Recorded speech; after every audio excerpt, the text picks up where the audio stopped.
இன்றைக்கி ஒரு அருமையான டேஸ்ட்டில் சிக்கன் செமி கிரேவி எப்படி செய்து பார்த்துடலாம்.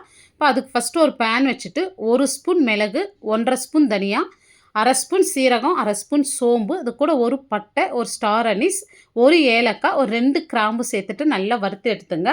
இப்போ இது கூடவே நல்லா ஃப்ரெஷ்ஷான கருவேப்பிலை சேர்த்துட்டு நல்லா வறுத்து எடுத்துங்க. இப்போ 2 டேபிள் ஸ்பூன் தேங்காய் சேர்த்துட்டு தேங்காய் கலர் லைட்டாக மாற வரைக்கும் வறுத்து எடுத்து இது ஒரு மிக்ஸி ஜாரில் சேர்த்துட்டு கொஞ்சமாக தண்ணி விட்டு நல்லா நைஸாக அரைச்சி எடுத்துக்கலாம். இப்போ குக்கரில் ஒரு 2 டேபிள் ஸ்பூன் எண்ணெய், 1/2 ஸ்பூன் சோம்பு, கருவேப்பிலை, ஒரு 2 மீடியம் சைஸ் வெங்காயம் நல்ல கலர் மாறி வர வரைக்கும் வதக்கி எடுத்துங்க.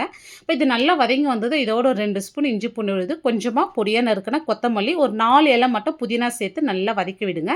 இப்போ ஒரு பெரிய தக்காளியை பொடியை கட் பண்ணிவிட்டு நல்லா வதக்கி விடுங்க. இப்போ வாஷ் பண்ணி வச்சு 1/2 கிலோ சிக்கன் இதோடு சேர்த்துட்றேன். இப்போ தேவையான அளவு உப்பு சேர்த்துட்டு இப்போ நல்லா கலந்து விடுங்க. இப்போ இதோட ஒரு 1/4 ஸ்பூன் மஞ்சள் தூள் சேர்த்துட்டு ஒரு 2லேருந்து 3 நிமிஷம் நல்லா இந்த இஞ்சி பூண்டோடு சிக்கன் நல்லா வேகட்டும். இப்போ காரத்துக்கு 1 ஸ்பூன் சில்லி பவுடர் சேர்த்துருக்கேன்.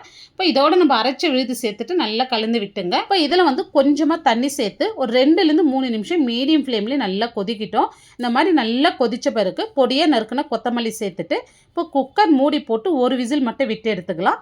இப்போ பாருங்கள், இதுக்கு மேலே கொஞ்சமாக பொடியாக நறுக்கின கொத்தமல்லி சேர்த்துட்டா நம்மளுக்கு சிக்கன் செமி கிரேவி ரொம்ப சூப்பராக ரெடி ஆயிடுச்சு. உங்களுக்கு ஃபுல் வீடியோ வேணும்னா கீழே இருக்கிற ப்ளே பட்டனை கிளிக் பண்ணி பாருங்கள். வீடியோ பிடிச்சிருந்தால் லைக் பண்ணிட்டு சப்ஸ்கிரைப் பண்ணிவிடுங்க.